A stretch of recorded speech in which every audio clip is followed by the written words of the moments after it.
मैं ही इतने सालों में समझ नहीं पाया कि दुनिया में किसी से कितना भी प्यार कर लो, उसकी कैसी भी परवरिश कर लो, लेकिन जिसका जैसा खून होता है उसकी वैसी ही फितरत होती है।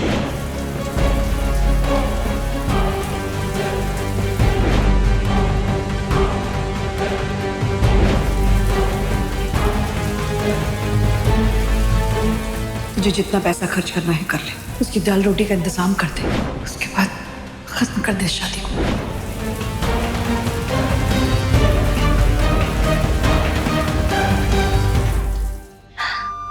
तुझे भूख लगी तभी तेरा मुंह फुला हुआ है ना? मेरा मुंह इसीलिए फुला हुआ है क्योंकि इतनी देर हो गई है और अभी भी आर्यमन सर को याद नहीं आया है। तू भूखी है, एक बार भी तुझे पूछने नहीं आया आर्यमन सर।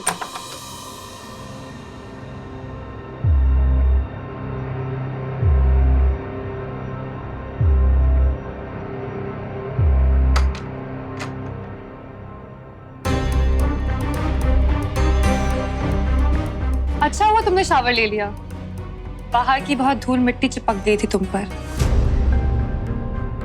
वैसे तो पूरा परिवार साथ मिलके बैठ के खाता है, पर तुमने जो किया, I mean, जो हुआ, उसके बाद किसी का मूड ही नहीं है खाने का। तुम्हें ये करने की जरूरत नहीं थी अनन्या, किसी हाउस हेल्प को बोल देती, वो ला देते।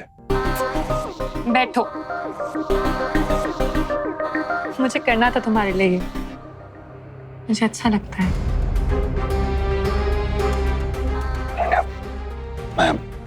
मैं खा लूंगा बाद में।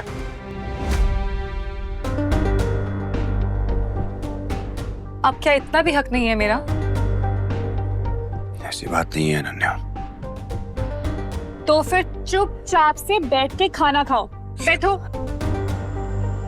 भले ही हम कपल नहीं बने, मुझसे मेरा दोस्ती का हक मत छीनो प्लीज। इस हक से ख्याल रखेंगे आर्यमन सर मेरा। और जब हम वहां थे तब हमारा ख्याल कौन रखता था? और सिर्फ इस घर पे आने के बाद तू ये क्यों उम्मीद कर रहा है कि सब लोग हमें सर पर बिठा कर रखेंगे? जब सब लोग हमसे सब कुछ छीनने लगे ना, तो इसका मतलब ये है कि ठाकुर जी हमें बहुत कुछ देने वाले हैं। द्वारकाधीश जी ने हमें मुंबई में हमारी जिंदगी को संवरने का मौका दिया है। तू यहाँ अच्छे से पढ़ाई करना, मैं बहुत मेहनत करूंगी, बहुत पैसे कमाऊंगी, और तू देखना तेरे सारे सपने पूरे करूंगी मैं। और तेरे सपनों का क्या दीदी? बाकियों की तरह तू नहीं मांगती अपने ठाकुर जी से एक अच्छा सा घर हो, बड़ा घर हो, एक प्यार करने वाला पति हो? मांग तो मैं भी लूं उसको, पर पता तो चले कि किस्मत का फैसला कहाँ है। और आर्यमन सर अनन्या मैडम के हैं, मैं उनकी जगह कभी नहीं ले सकती। इतनी जगह क्यों थी हमारे बीच में आर्या? क्या उसमें कोई तीसरा आ गया? शायद गलती मेरी ही थी, मैंने हमारे रिश्ते की कदर नहीं की। पर अपने अपनी गलती सुधारना चाहते हो आर्या। मैं जानती हूँ बिना प्यार का रिश्ता निभाना कितना मुश्किल है। अभी भले ही हमारे बीच में कृष्णा है, पर हम दोनों मिलकर इस प्रॉब्लम का सलूशन ढूंढ लेंगे। कृष्णा मेरी प्रॉब्लम नहीं है। मैंने कृष्णा से शादी की क्योंकि तुम्हें उसे बचाना था। I know। अब बस तुम कुछ दिन बीत जाने दो, फिर तुम्हारी शादी की खबर अपने आप कोल्ड स्टोरेज में चली जाएगी। फिर हम साथ में मिलके सोचेंगे कि तुम्हारे इस समझौते और लवलेस शादी को कैसे खत्म करना है। एंड यू डोंट वरी, हम ये सब कुछ ऐसे करेंगे कि ना कृष्णा को कोई नुकसान हो और ना ही हमारे परिवार के नाम को। हमें इस परिवार का और आर्यमन सर का कर्जा चुकाना है। तो बस ये याद रखना, बाकी सारी बातें दिमाग से निकाल दे। मैं तेरे लिए खाना लेकर आती हूँ, तब तक तू नहा ले।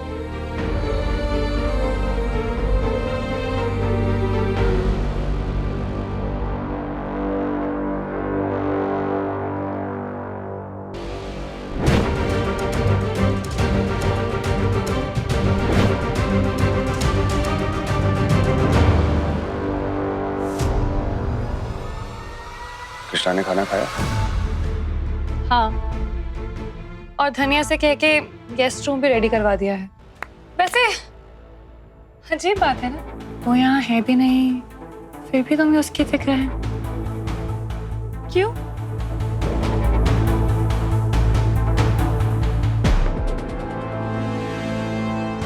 क्योंकि रिश्तों की परख तो पीठ पीछे ही होती है अनन्या। सामने से हर कोई अच्छा ही बनता है। यहाँ का दाल चावल भी तुम्हारे लिए कोई शाही पनीर और पुलाव से कम नहीं होंगे। प्योर ऑर्गेनिक है। ऑर्गेनिक समझते हो ना तुम? का इंग्लिश नहीं आती है? हमें इंग्लिश आती है। ऑर्गेनिक का मतलब पता है मुझे। दीदी, ऑर्गेनिक मतलब वो खाना जो बिना किसी कीटनाशक और मिलावट के उगाया जाता है। हाँ, इसीलिए तो बहुत महंगा होता है ना। देखो, इस घर के लोग ना मालिक और नौकर में बिल्कुल भी फर्क नहीं करते, तो इसीलिए तुम लोग रोज बढ़िया बढ़िया पकवान रोज अच्छे से ठूसना। क्यों कृष्णा, ठीक है ना? तुम दीदी को कृष्णा क्यों बुला रही हो? इस घर की बहू है वो, इज्जत दो उसे। मैडम या भाभी बुलाओ।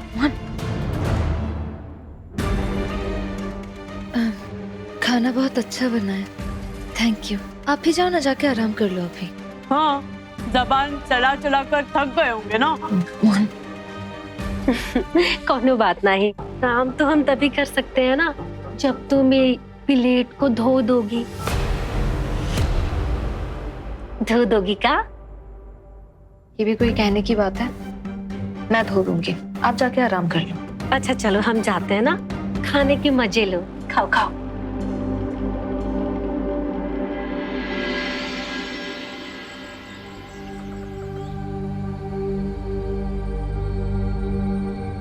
शायद सब लोग अब तक सो रहे होंगे। किसी के उठने से पहले ठाकुर जी के आगे हाथ जोड़ लेती।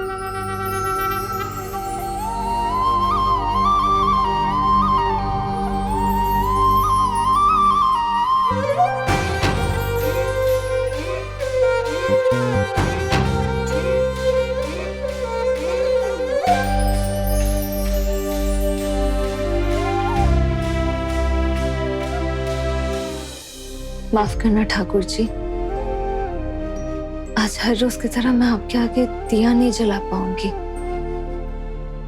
पता नहीं है ना कि इस घर में मेरा आपके सामने पूजा करना किसी को अच्छा लगेगा कि नहीं। सारी गलती मेरी है, आप इन पर नाराज मत होना ठाकुर जी। मुझे तो हर मुश्किल से लड़ने की आदत है, पर मेरी वजह से इस परिवार में आ जाए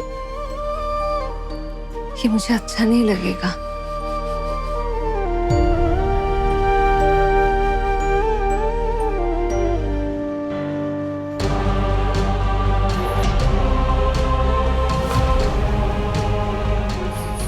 सॉरी दादी, वो मैंने दिया नहीं जलाया, बस साफ किया। वो मुझे हर रोज सुबह उठ के पूजा करने की आदत है ना।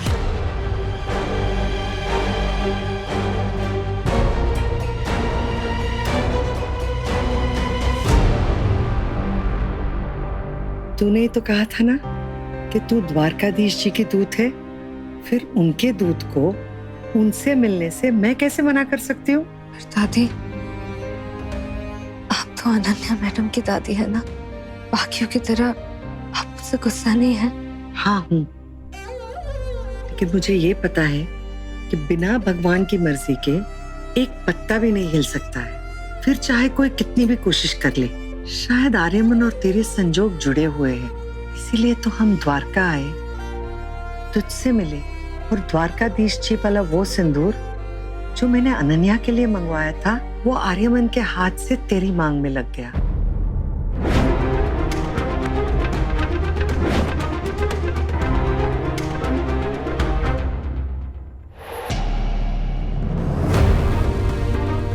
अरे, तूने सिंदूर क्यों नहीं लगाया है? दादी वो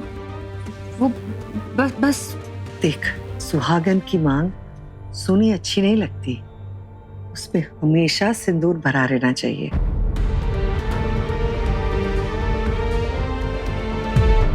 लो, लगाओ सिंदूर।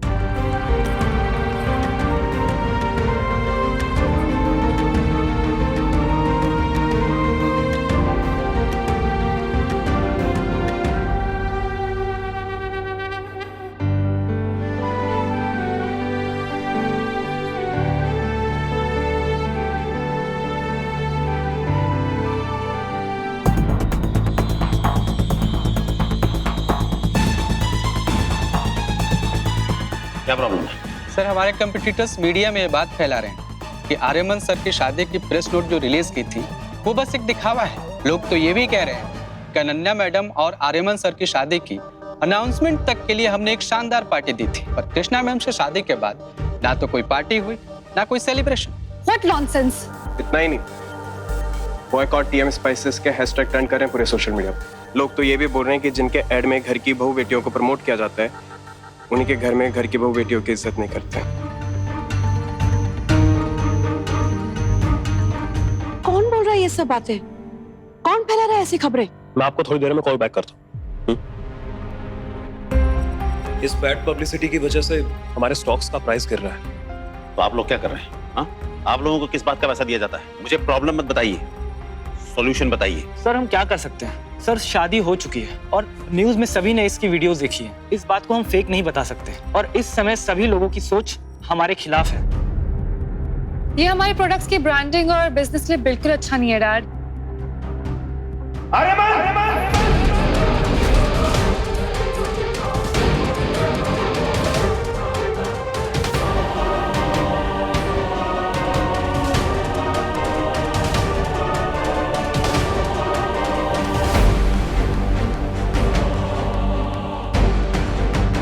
क्या हुआ अंकल? क्या हुआ? वही हुआ जिस बात का डर था। लोग थूक रहे हैं हम पर। इतने सालों की कमाई हुई इज्जत को मिट्टी में मिला दिया है तुमने। हमारा बिजनेस डूब रहा है। बस हो गई तसल्ली? भाई ये देखिए, आर्यमन मेहता की गरीब लड़की से शादी असली है या एक पीआर स्टंट? क्या छुपा रहे हैं मेहताज एंड ठक्कर्स? अरे इसका कोई तो सोल्यूशन होगा आप लोगों के पास। इसका तो एक ही सोल्यूशन है सर। क्या है? हमें आपकी शादी को दुनिया के सामने सेलिब्रेट करना होगा। हमें लोगों को ये बताना होगा कि आप लोगों ने ये शादी खुशी खुशी एक्सेप्ट कर ली है, ताकि लोगों को ये लगे कि आप अपनी फैमिली जो अपने एडवर्टाइजमेंट में दिखाते हैं वैसा करते भी हैं। एक ग्रैंड पार्टी, एक पब्लिक अपीयरेंस जिसमें आर्यमन सर आप अपनी वाइफ कृष्णा मैम के साथ आएंगे और सबको ये यकीन दिलाएंगे कि आप दोनों हैप्पीली मैरिड हैं।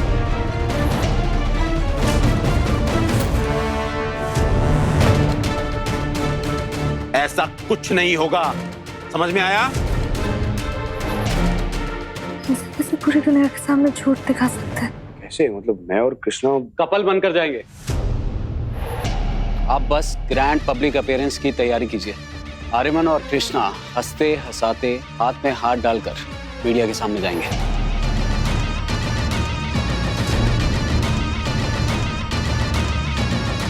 तुम पागल हो गए हो? दिमाग खराब हो गया तुम्हारा? मेरे होते हुए तमाशा नहीं होने दूंगा मैं। जो लोग अभी तक हम पर पीठ पीछे हंस रहे थे ना, हमारे मुंह पर हंसेंगे। आप क्या चाहते हो डैड? हम अपने हाथ पे हाथ रखकर बैठे रहें और अपने बिजनेस को यहीं डूबते हुए देखें? नहीं, कृष्णा के साथ मैं ये सब नहीं करूंगा। अरे पहले इतनी तकलीफ उठाकर इतना सब कुछ छोड़ छाड़ कर मुंबई आई है, अब उसे मैं फोर्स करूँ कि ऐसी शादी को मानने के लिए पूरी दुनिया के सामने, जिसे हम घर वाले ही नहीं मानते। वाओ, इतना सब कुछ होने के बाद भी तुम्हें उस कृष्णा की फिक्र है, हमारी नहीं। इस घर को तो तुम तोड़ ही चुके हो। अब क्या चाहते हो? हम हाथ में कटोरा लेकर भीख मांगे ताकि तुम्हारी उस कृष्णा को बुरा ना फील हो? हो क्या गया है तुम्हें? जिस परिवार ने तुम्हारे परिवार को जरूरत पड़ने पर सपोर्ट किया, सहारा दिया, तुम उसी परिवार को बर्बाद करने चले हो।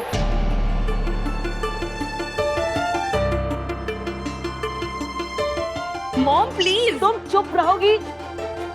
तेरी जिद थी ना आर्यमन के साथ शादी करने की। देख लिया नतीजा, देख लिया उसका अंजाम। आप ऐसे क्यों कर रहे हो ठाकुर जी? आर्यमन सर ने जो भी किया सिर्फ मुझे बचाने के लिए किया। तुम उन्हें इनकी सजा क्यों दे रहे हो?